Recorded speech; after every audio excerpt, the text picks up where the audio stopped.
Hi everybody, how you doing? I've been missing you and I am happy to spend some time with you reading you a story. So I'm going to show you a book, and as we've all talked about, when we're reading, the most important part is constructing meaning, making sure we understand what the story's about, and if we come to something tricky, using meaning to help figure it out. If it doesn't make sense, it's not really reading, so we always have to make sure we understand what we're reading.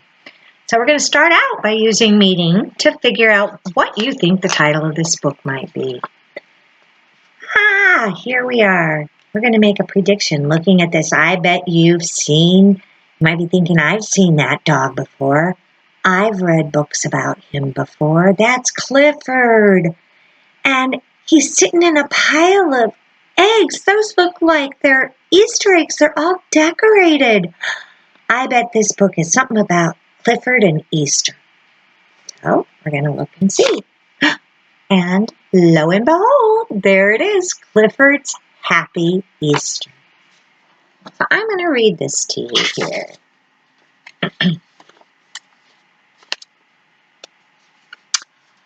Hi, I'm Emily Elizabeth, and I love spring. So does my dog Clifford. Look, there's Emily sitting on Clifford's back. You can see by looking at her. Oh, he's a big dog. He's bigger than that house over there. Whew, baby.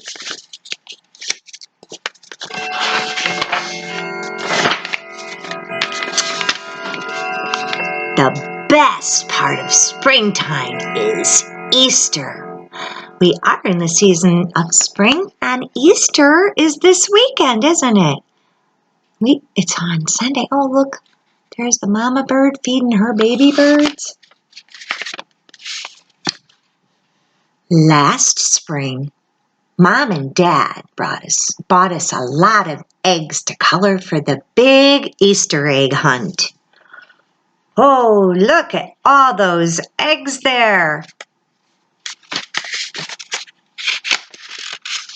She looks excited.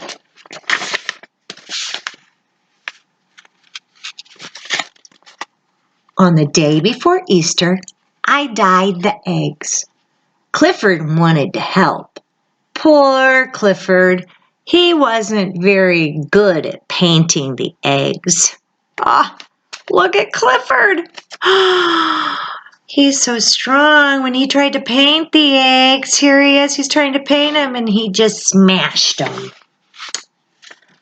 So, Clifford helped by watching me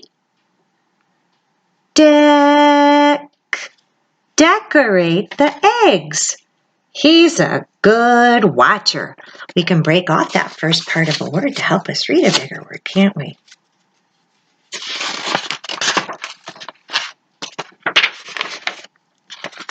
When I went to bed that night, I fell asleep dreaming about Easter eggs. What do you think she's dreaming? What do you think she's dreaming about? Make a prediction here. What do you predict? I'm thinking that she's probably thinking about Clifford.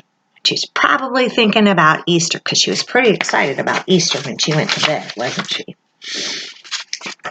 Well, it was a beautiful dream. Clifford was stirring a giant tub of dye while I tossed in the eggs.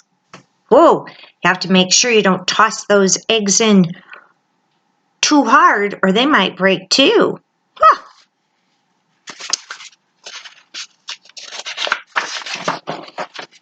But then Clifford lost his balance. He tumbled into the tub of dye. Oh no, I bet he's going to come out all purple. What do you think? That's what I'm predicting. something surprising began to happen. Wait a minute, this is purple. He's turning green and red. That's some interesting dye.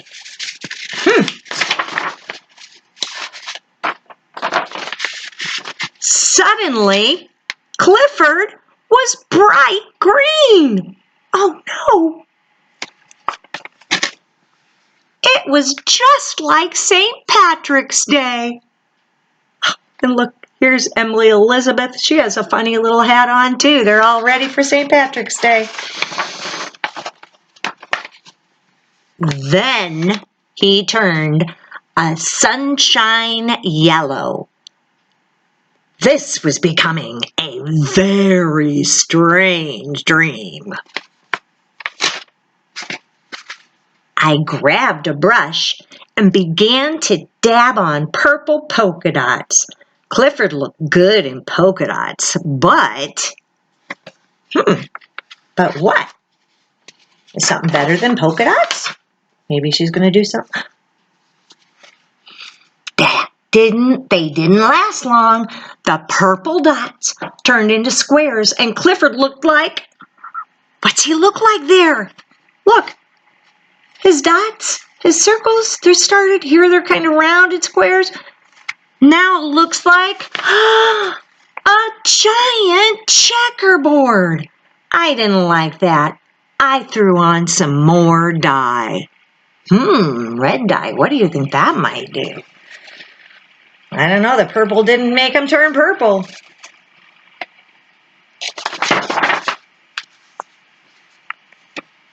Clifford started to change colors again.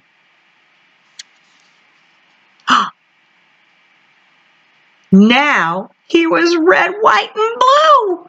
Look, he looks like a flag.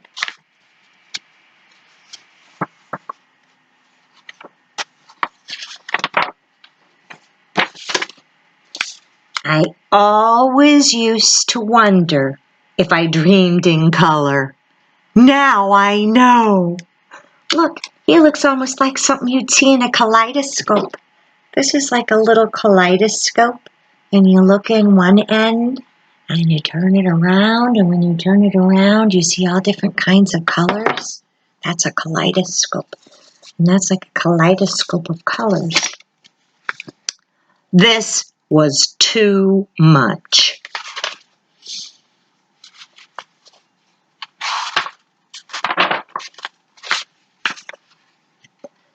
I tried to scrub the dye off Clifford. I was getting frantic. Frantic? Oh no, I don't know what to do. I can't get it off. That's what frantic means. Then I woke up. It was Easter morning and the sun was shining. What do you think she's going to do after she wakes up? It's Easter morning. I'm guessing she's going to go look for some Easter eggs. The story's about Clifford, so I'm guessing Clifford's going to be there too. I ran out to see Clifford. Thank goodness! He looked just the same as always. Good old Clifford. Oh, she was very happy. What was she afraid of? She was afraid that he was going to be all dirty. We joined my friends and set off on the Easter egg hunt.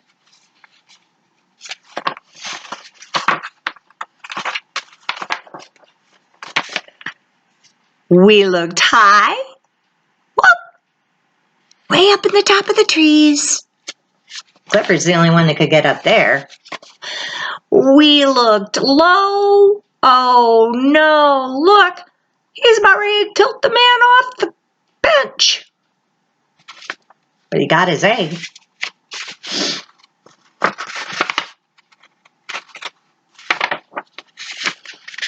Clifford looked in places I would not have thought of. No hiding place was missed. Look, he's looking up on the bridge up here.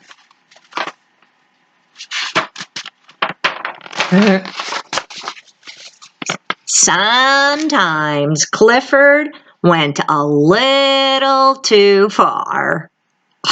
How do you think you'd feel if somebody stuck their arm in your house to grab an egg? His hard work helped. We ended up with heaps of eggs. Did you see all those eggs down there? They have baskets and baskets of eggs, which we shared with our friends. After all, our friends are what make Easter a happy day. And there's a lot more than friends that can make Easter a happy day. This year you aren't going to probably be able to see your friends unless you do it on Facebook or FaceTime or something like that. But I hope you all have a happy Easter. I'd like you to try to retell this story to somebody. Tell them the story of Clifford's Happy Easter. And right now we're going to do a couple of activities.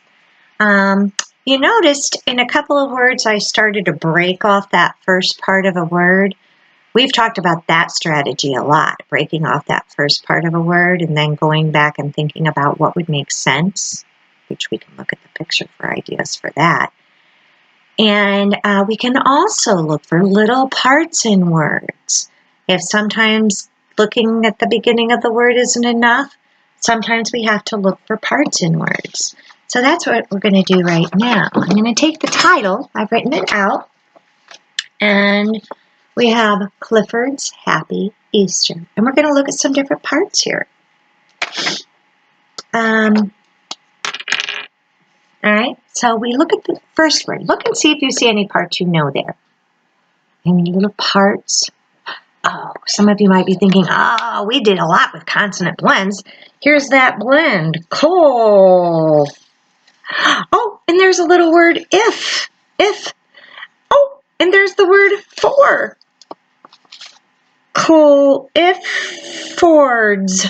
Cliffords. If you didn't know how to read and you didn't know that, or if you didn't know that was a story about Clifford and you broke that apart, you could figure out that that was his name. Clifford's, and it has this apostrophe S on. That means that this happy Easter day, this is his story about his Easter. Clifford's happy Easter. That Easter belongs to him, that story. So this means something belongs to whatever it's attached to. So we have Clifford's, and here we break off that first part of the word like we've been talking about, and there's a vowel followed by a consonant. We've talked about closed syllables. Happy. And then, remember the rule we were talking about, it was shortly before we left school. We were talking about when we're going to underline the vowels first. We have E, A, and E. And we talked about when you have two vowels that go walking, the first one does the talking and says its name, and the second one is silent. So here we have the two vowels. The first one says its name, and the second one is silent. Here we have that E part, and you might blend it on and say east. There's that st part if you were looking for just little parts. East, and then there's that ER part, Easter. We could brainstorm some words that have that EA part. Like we might write something like the word meat if we eat meat. And that has the word eat in it. You could put that EA part in the word, oh, nope, that one's not going to work. Oh, but we could do this. Peas. We have that EA, this part. First vowel saying its name, second one is silent. First one says its name, peas. Second one is silent. All right, now we have a word. I'm going to show you another word, and I want you to see if you can see parts in this word that you know. Do you see some? All right, I'm going to start by breaking off that first part where we have a vowel. In the middle here, we should underline our vowels. That always helps because we know every word part has at least one vowel. We'll see if we're right about that. All right, so here we have one vowel and we have a consonant, vowel, consonant. So we're going to break that off. We have deck. Remember, it makes it sound when it's closed. Then we have the or part. And then we have, that's actually the word 8. We have that vowel, consonant, E, that magic E we've talked about before. We put it together and it's decorate. Decorate. All right, so once again, we can use this part to come up with a lot of other words. We can use the little parts to make one big word, but then we can also use that 8 part helped you figure that out. So we're going to come up with some other words that have that 8 part in them. Okay? See, I'm going to give you a minute. If you have a piece of paper, you can write down as many words that end with this 8 part. Like I could put an L in front of it and it would make the word late. You see how many words you can come up with. If you need more time, you can pause the video and try and brainstorm as many words as you can think of.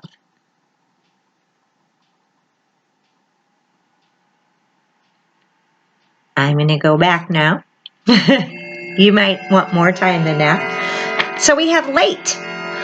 Look, I can change my L to a D, and now I have the word date.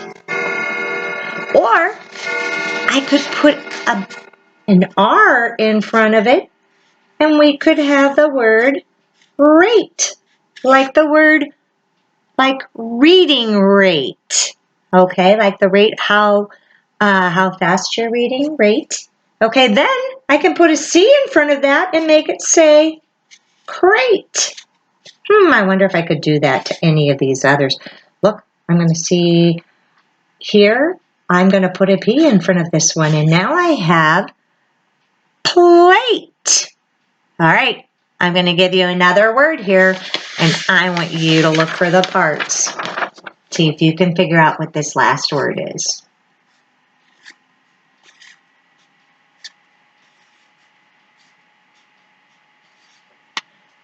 Do you see parts you know? Ah, yes, here's that in part. The consonant blend, full, and there's 8. Inflate. What does it mean to inflate something? You inflate a balloon. You blow it up. You inflate a tire or fill it with air. You inflate a rubber raft. You blow that up. You could inflate a bed, an air mattress. So anyway, those are some activities that you can do when you're reading. You can pick a word and try to build as many words as you can off of that word. So I'll be back next week with another lesson. I hope you enjoyed this one, and I hope you have a really happy Easter. Enjoy your families, and just be thankful that you have time to spend with them. Thank you.